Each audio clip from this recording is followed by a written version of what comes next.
Please rise as you are willing and able. This door.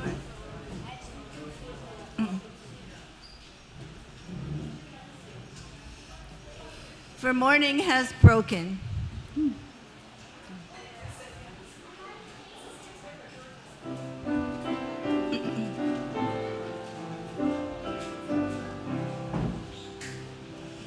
Morning has broken like the first morning. Blackbird has spoken like the first bird. Praise for the singing, praise for the morning, praise for the springing, fresh from the word. Sweet the rain to fall, sunlit from heaven, like the first dew fall on the first grass.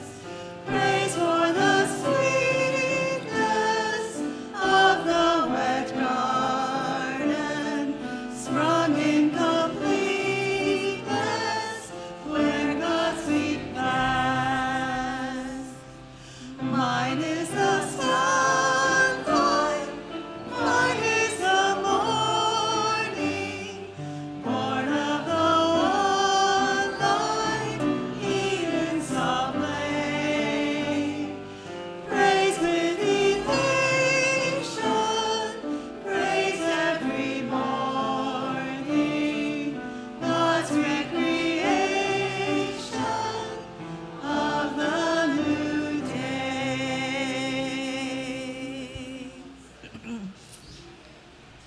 Look to this day, for it is life, the very life of life.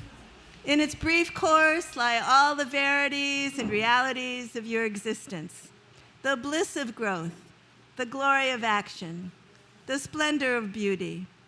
For yesterday is but a dream, and tomorrow is only a vision. But today, well lived, makes every yesterday a dream of happiness, and every tomorrow a vision of hope. Look well, therefore, to this day. Aloha. And welcome to the First Unitarian Church of Honolulu, where we strive to boldly grow compassion, justice, and joy. It's good to be together, sharing our hearts with one another. We're glad that you are here. My name is Catherine Graham. I'm Vice President of this congregation and your worship associate this morning. I extend a special greeting to visitors and newcomers right here in the sanctuary as well as on Zoom. For those in the building, please join us right after this service for stone soup and fellowship, so we can talk story and get to know you better. And so whether you go to church on Sunday morning or light candles on Friday nights, whether you've been hurt by religion, saved by it, or some of both, whether you're brand new to a spiritual community or a seasoned seeker, whoever you are, wherever you are from, you are welcome here. Come, let us worship together. Juliet, would you be kind enough to come up and light our chalice? As Juliet lights our chalice, I will say these words of Reverend Kim Mason. She writes, once upon a time, chemists believed they could transform lead into gold or death into life. We laugh, but are we not also in the business of alchemy, turning loneliness into connection, pain into comfort, anger into solidarity, faith into action? The subtle magic of church combines love with justice, creates hope out of fear, transforms individuals into community. Here we engage in a holy alchemy, finding beauty in the ordinary and life in the present. Come, let us be transformed together. Please stay seated as we sing our mission song.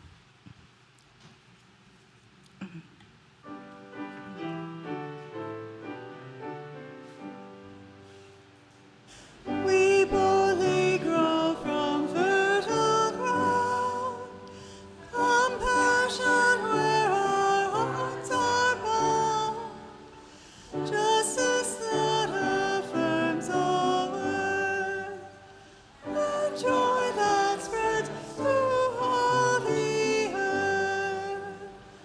Ah, Mama.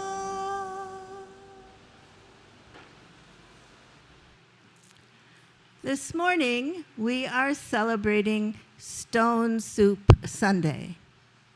We have been celebrating Stone Soup Sunday for years and years, and maybe more years than that.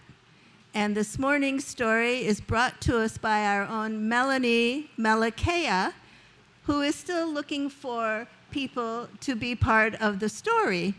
But here she comes now.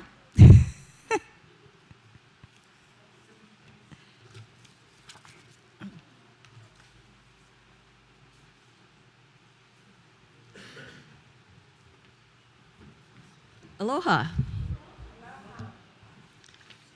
This is a no-rehearse Stone Soup story. I want to acknowledge that the bones of this story came from another Stone Soup story by John Muss. Okay, do we have our 3 hikers ready?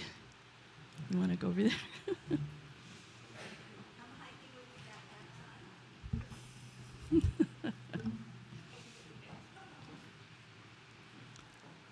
Okay.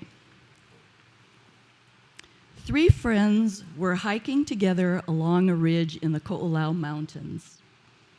They talked and joked with each other while enjoying bird songs and the textures of all the plants. Hoku pondered, "I wonder what makes people happy." But then Ko'ana and Miley noticed something through the trees and pointed. They could see a little neighborhood tucked into the Ahupua'a, and it showed signs of old flood damage to homes and gardens. As they walked down the slope, they could see how hard the people were working on repairs and starting new gardens, but without talking to or even noticing one another. When the 3 strangers came out, where they could be seen,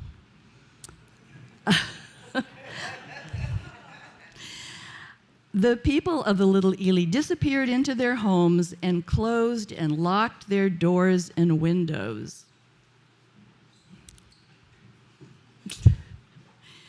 Okay, there was no answer. Oh, Hoku went up to one door and knocked. There was no answer. There is a door over behind him there. Yep. I stress, no rehearse. And there was no answer, and the light went out. Miley went to a second door and knocked, and on from house to house. "What should we do?" asked Hoku.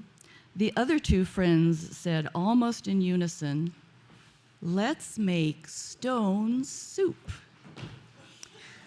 They gathered dry branches and twigs and built a small fire.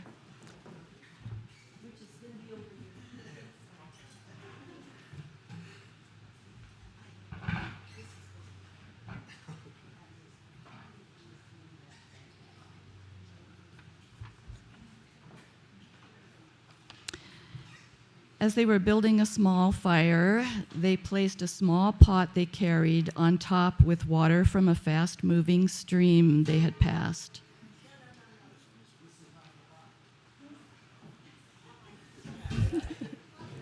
The pot's over there.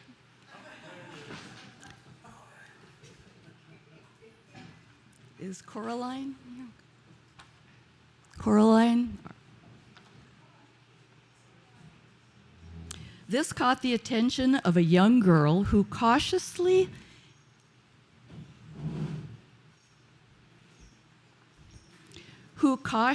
came up to them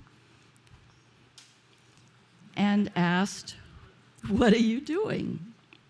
Kua'ana said, "We're making stone soup, and we need 3 clean, smooth stones." The girl said, "There are plenty stones here. I'll get them." And soon she brought the stones back and put them in the warming water. "Ah," said Miley, "this will make Ono soup. This pot is so small, though, it won't hold very much."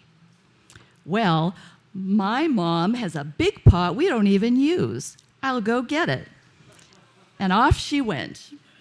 And while she was carrying it out of the house, her mother stopped her to ask what she was doing. Mother.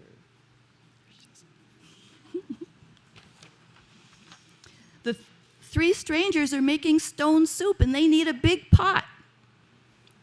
At first, her mother looked angry, but then curious, and said, "Well, I want to know how to make soup from stones." As the 3 friends poked the fire, the burning wood, the smoke rose up, and people started to open their windows to look what was happening. "This will make a fine stone soup," Kua'ana said as he stirred. "But of course, salt and pepper to season it would be even better." A few people were gathering now, and one who was an artist said, "I have a little salt and pepper." So she left and quickly returned with not just salt and pepper, but other spices too.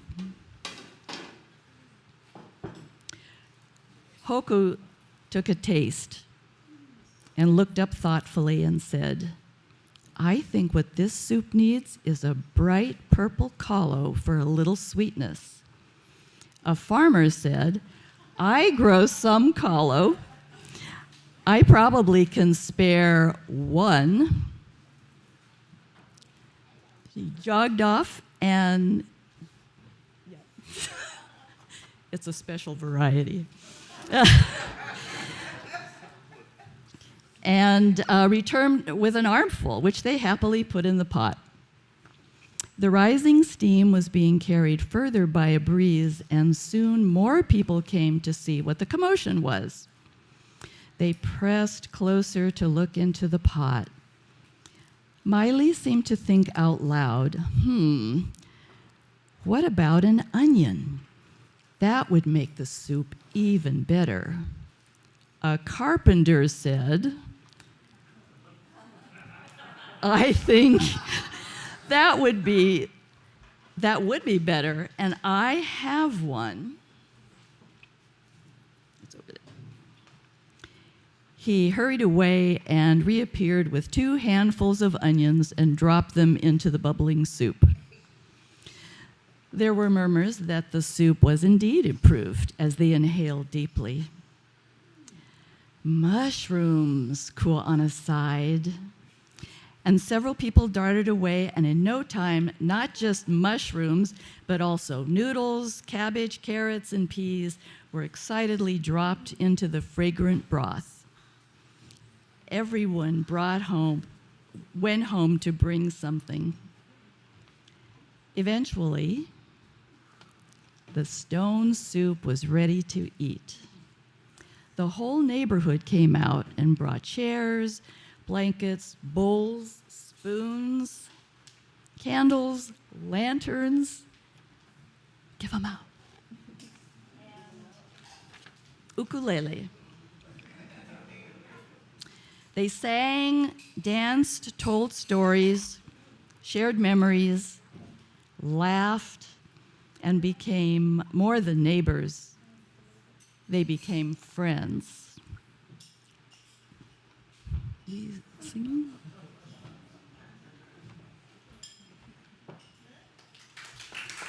Wait.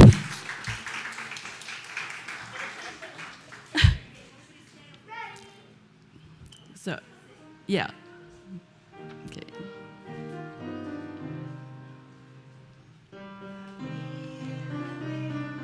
There, were you there when I needed a neighbor? Were you there? And the creed and the color and the name won't matter. Were you there? I was hungry and thirsty. Were you there? Were you there? I was hungry and thirsty. Were you there? And the creed and the color and the name won't matter. Were you there? Were you there?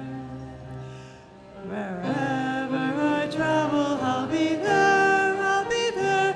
Wherever you travel, I'll be there. And the creed and the color and the name won't matter. Are you there? Were you there?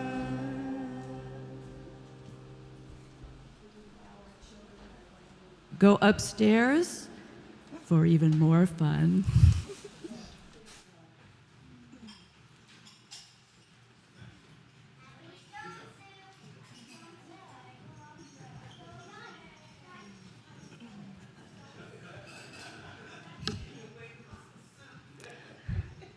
It is our custom here at the First Unitarian Church of Honolulu to share our monthly non-pledge offerings with a group whose mission is in concert with our own. And this month, for the first 2 weeks of this month anyway, we are continuing to support our church emergency fund. We are in dire need, and we have lots of folks in our community who just need a little extra help right now. So there are many ways to give. Put some cash in the calabash that will be passed around. You can always send a check to the church and note that it's for the January Share the Plate. Or scan the QR code, those of you who know how to do that, to be directed to a secure giving page on our church's website. You can also give securely by text.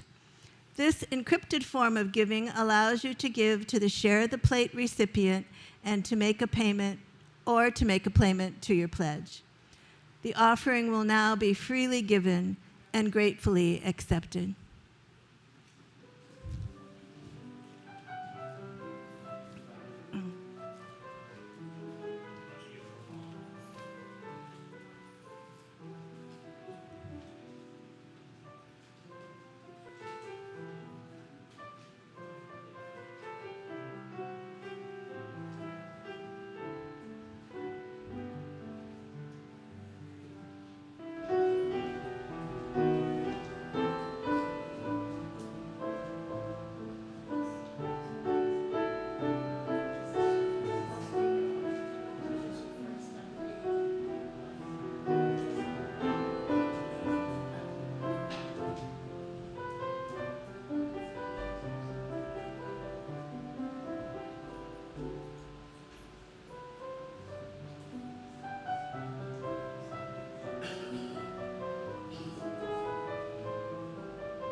Contributions are gratefully received. Thank you very much.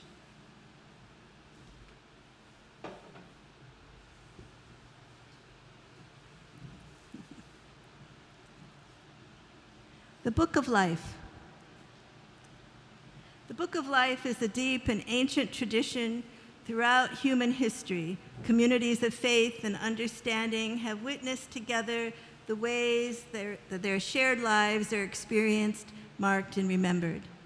This community's Book of Life is open to all who enter this place. It sits on the table right before you enter the sanctuary. You're invited to write your joys and concerns whenever you would like.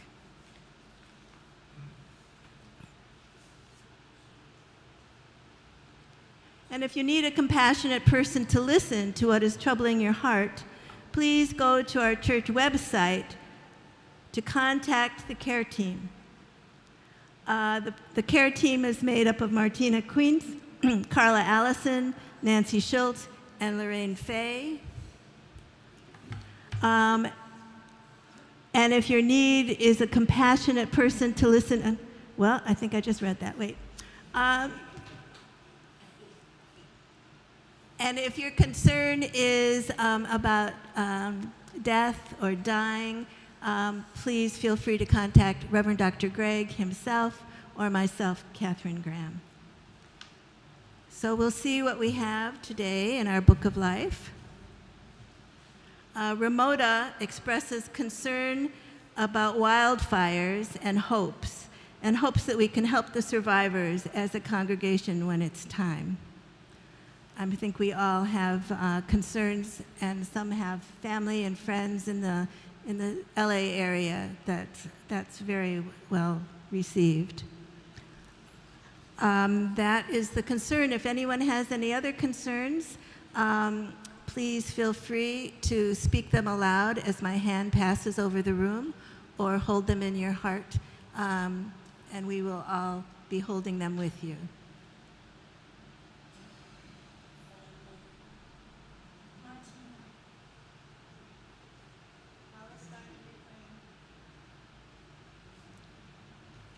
In addition to the sorrows, we also have some joys. Our joy is to thank June Hafer, a good friend of our church, who has donated that beautiful room divider in the back there that helps us to beautify our AV area as you walk into the church. So thank you, June, for that. If we have any, I'm sure we have some more joys. And so as my hand passes over the room, please feel free to speak your joy out loud or hold it in your heart.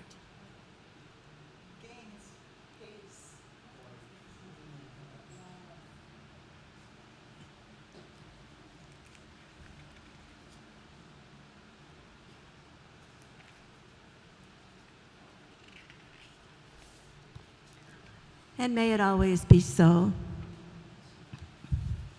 This morning we have two shortish homilies for you. And the first one will be from our own Laurel Ziri.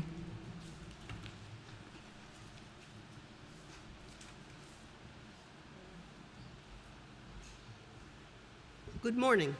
Good morning. My name is Laurel Ziri, and I'm happy to be here to talk to you this morning about how building a healthy Unitarian Universalist congregation is like making stone soup. Step one, feel the hunger.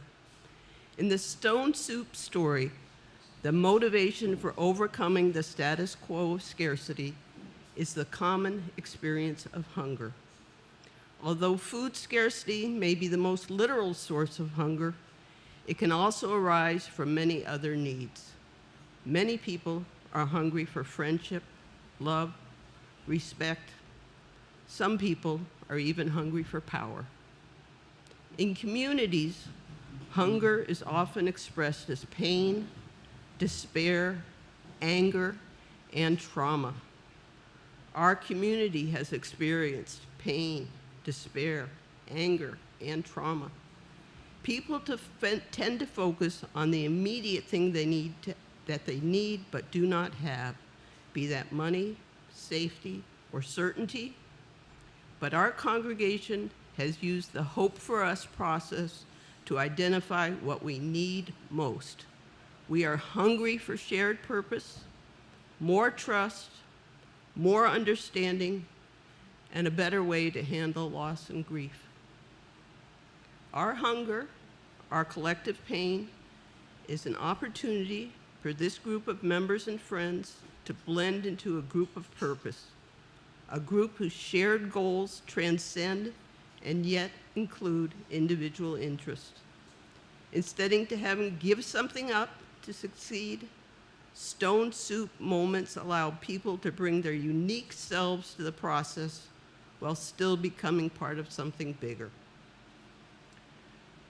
Often, a commitment to what we want lies hidden in complaints about what we lack. What do we want church to be like in the future? What kind of worship experience do we want to attend? What do we want half-time professional ministry to accomplish? Step 2, convene the cooks. Collaborative cooking is not just about ingredients and recipes. It's about harnessing imagination, empowerment, and creativity.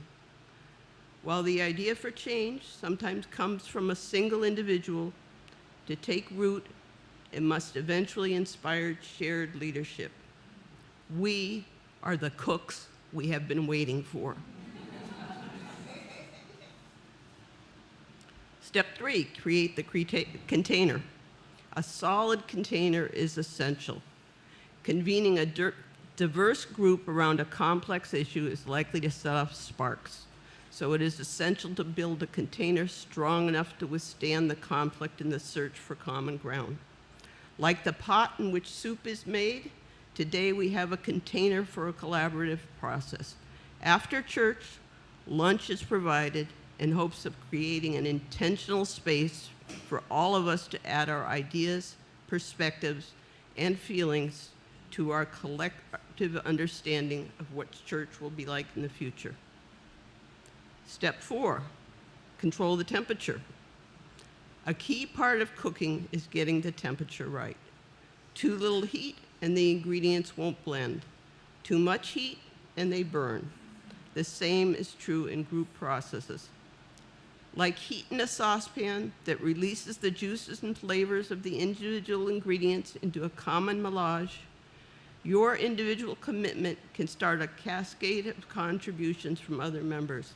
When each of us trusts that they will receive a positive return on their investment of time, effort, resources, vulnerability, the friction of collaboration is reduced and efficiency is increased. But as anyone who has taken part in a collective process will attest, sometimes a productive simmer can boil over, leaving everyone feeling burned. For this reason, change in our church is a slow process which emphasizes more listening than talking. Step 5, add the ingredients. The magic of Stone Soup is that instead of making soup out of readily available ingredients, the act of making soup together produces the needed ingredients. The villagers only saw what they had when there was a pot on the fire inviting them to contribute to something larger than themselves. A carrot or a potato in a cupboard does not feel like a significant asset on its own. But once soup is on, the value becomes clear. This is equally true in community collaboration. People may only recognize resources they already possess when they have a specific opportunity that reveals that that resource is the missing ingredient. Step 6, taste and season. Some recipes have a defined set of ingredients, carefully measured in proportion to each other, which must be combined and cooked in precise steps. Stone Soup is different. Some churches have a defined set of beliefs, and worship services are prepared using the same recipe every week. Our church can be different. Each new ingredient changes the overall mix. so the blend of flavors needs constant balancing and adjusting. A good chef keeps spices at the ready to adjust as needed and encourages the other cooks gathered around the pot to make their own contributions. Unlike simple problems that have known solutions, problems like rebuilding our church required nuanced, flexible solutions. When there are emergent needs or unintended consequences, and there will be unintended consequences, things will need to be adjusted. Just as attitudes and behaviors that were acceptable in the past are no longer acceptable, today's solutions developed by the current members might need to change to fit the needs of new members in the future. Step 7, celebrate the feast. The stone soup fable ends with a community feast where everyone who has contributed comes together to celebrate their delicious collective creation. A village that once defined itself by what they lacked is now celebrating all that they have. Even more, they realize the real celebration is not just the passing meal, but their growing confidence in their ability to solve any problem. We shall never go hungry now that we know how to make soup from stones. Given the size of the challenges we face, it is often difficult to even notice if we have made an impact, let alone take time to celebrate. But it is essential to take time to celebrate, invite new people in, and recommit to boldly growing compassion, justice, and joy. Providing Sunday worship for a UU congregation is like making stone soup. I hope that every person who comes to this church receives spiritual nourishment and feels welcome, valued, and respected. A nourishing worship service provides 5 of your essential requirements. Hope in the midst of a world gone bonkers. Honey, it's kind of a weird thing to put in soup, but the universal symbol of hope that tomorrow will be sweeter than today. Nuts and seeds, symbolizing new beginnings. Strength to face the coming day, coming week. Potatoes add heartiness to any dish. A touch of humor. Beans. Although not everyone thinks fart jokes are funny. A moment of intellectual delight. Tomatoes. You fruit or vegetable, you might already know that they used to be thought to be poisonous. But do you know why modern tomatoes are tasteless? A mechanical harvester was developed by UC Davis at the same time that a squarish tomato that was tough and easy to separate from the vine was developed. The 1961 prototype broke down a lot, but by 1970, 99.9% of all tomatoes were mechanically harvested. And once you add enough salt and sugar, who needs a good tasting tomato? Science did that. And the 5th essential ingredient is music. There should be music to lift the body and spirit. More beans. This is only my perspective. I welcome hearing from others.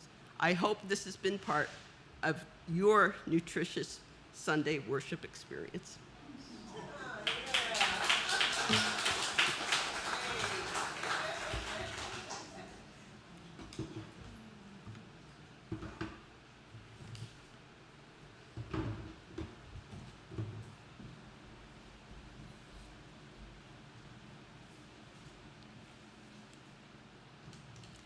That is a very hard act to follow.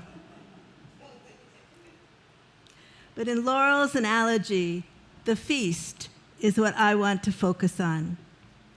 We shall never go hungry because we know how to make stone soup. It is in the feasting that we cement the relationships that were forged in the making of the soup. It is the connections that we make that ensure that we will never go hungry. Many connections are made through the stories we tell each other. So I want to tell you a story. I want to tell you my story. I moved to Hawaii in 1978 at the age of 30 from Chicago. I was a very active member of the Second Unitarian Church of Chicago. I had just gotten a divorce, and my mother, at age 48, had just died. First thing I did when I came to Hawaii was come to this UU church. Now, how I decided to come to Hawaii is a great story too, but that's for another time. I was a grad student, and it was Betty Skank, a member of this church, who adopted me and invited me to live with her as her cook and party planner when I was running low of money and her health was failing. When I got my master's, it was Marianne Karplus, another member, who offered her beautiful backyard up Wilhelmina Rise for my graduation party.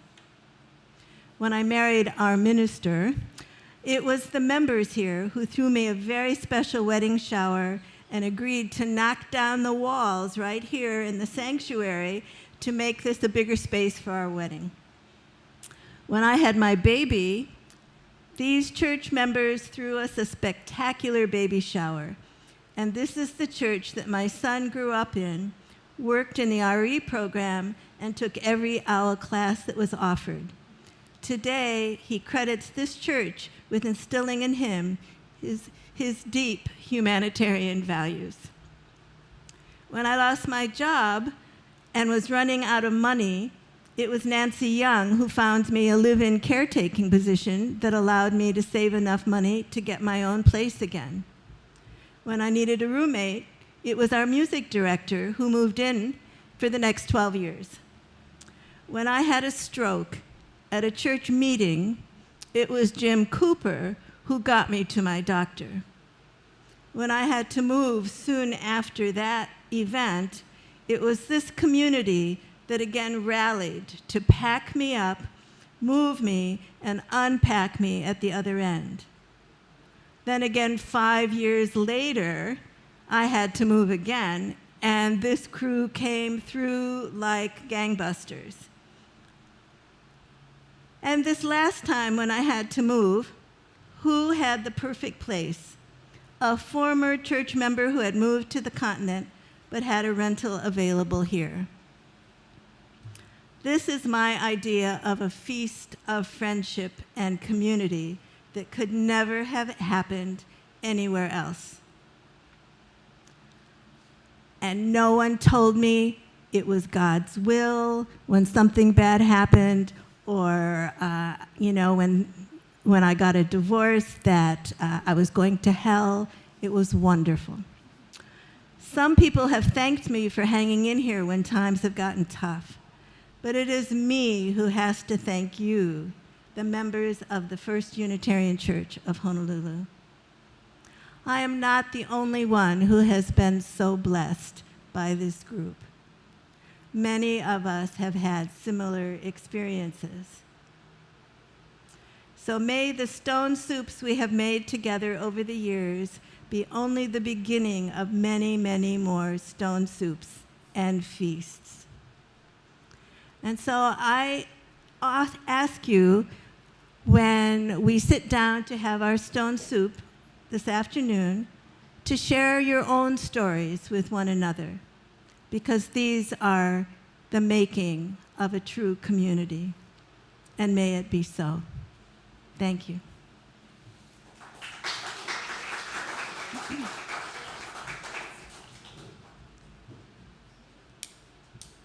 Ready? Mm-hmm. All right. Here's a little song that Catherine came up with, and we're going to have everyone join in on the chorus, and I'll sing the verses. Maybe Catherine will sing the verses with me. Okay, here we go.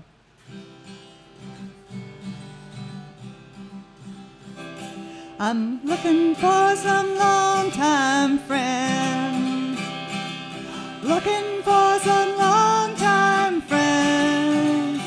Life's a long and twisted road, many curves and unseen bends. So I'm looking for some long-time friends. Now good friends can just slip out of your reach if you walk too tall and keep too straight a path, with your eyes so far ahead that you can't see by your side. You'll never see your long-time friends. I'm looking for some long-time friends. Uh-oh. I'm looking for some long-time friends. Life's a long and twisted road, many curves and unseen bends. So I'm looking for some long-time friends. There are women that I hold close to my heart, and then I hope will always be a part of my life. You gotta know each heart is real, and each life can touch your own, and the world will be your long-time home. I'm looking for some long-time friends. Looking for some long-time friends. That's a long and twisted road, many curves and unseen bends. So I'm looking for some long-time friends. Now it's a wide world with many ways to give, many, many ways to love and ways to live. I'm not sure I want to find just one soul to blend with mine. So I'm looking for some long-time friends. I'm looking for some long-time friends. I'm looking for some long-time friends. Life's a long and twisted road, many curves and unseen bends. So I'm looking for some long-time friends. One more time. I'm looking for some long-time friends. I'm looking for some long-time friends. Life's a long and twisted road, many curves and unseen bends. So I'm looking for some long-time friends. So keep coming back.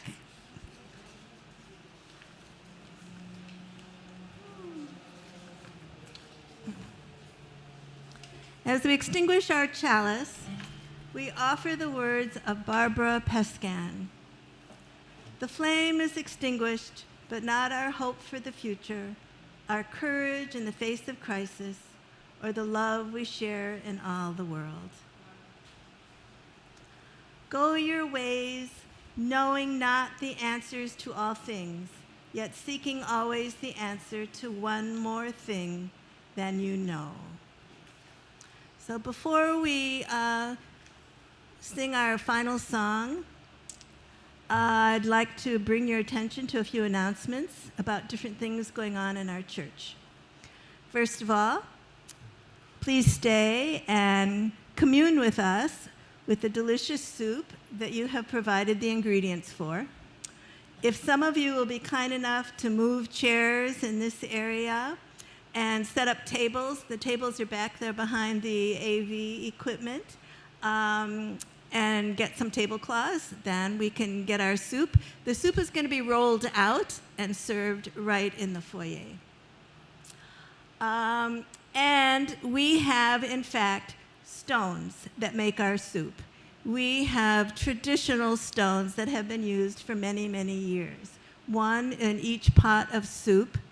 And if you get a stone, it is said, it brings luck for the year. But if you get a stone, please be sure to return it so others can get luck in the future. A week from tomorrow is Martin Luther King Day, and there is a parade that we are participating in. If you are interested, Bonita, right here in the front row, is our coordinator this year.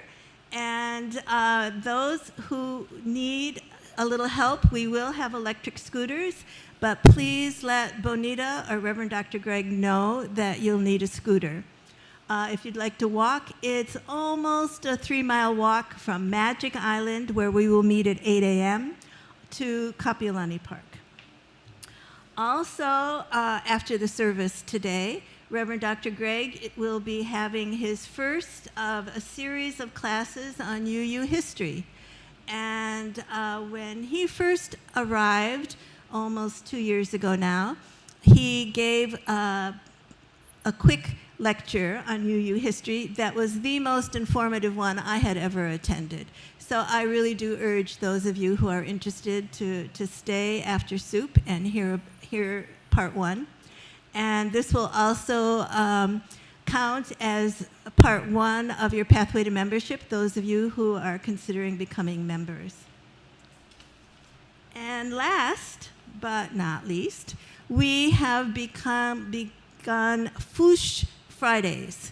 First Unitarian Church of Honolulu, Friday evenings, we have activities here. The first Friday, which was 2 weeks ago now, we had a beautiful Teze service of songs and meditative readings.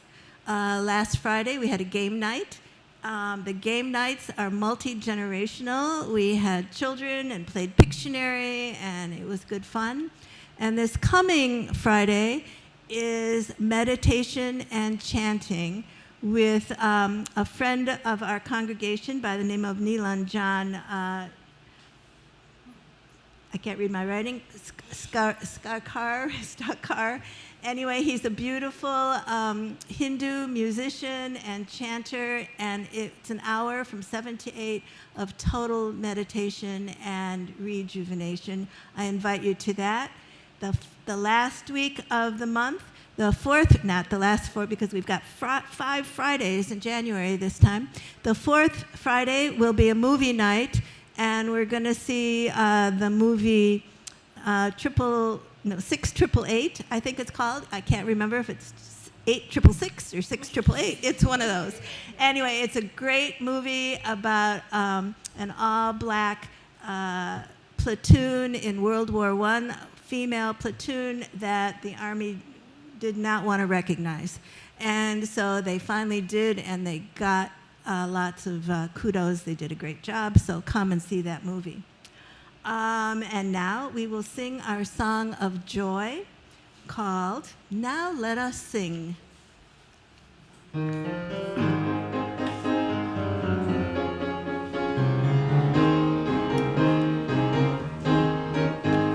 Let us sing, sing, sing, sing. Now let us sing, sing, sing, sing. Lift up your voice, be not afraid. We're gonna sing to the power of the light within. Sing to the power of the faith within. Sing to the power of the hope within. Lift up your voice, be not afraid. Sing to the power of the hope within. Now let us sing, sing, sing, sing. Now let us sing, sing, sing, sing. Lift up your voice, be not afraid.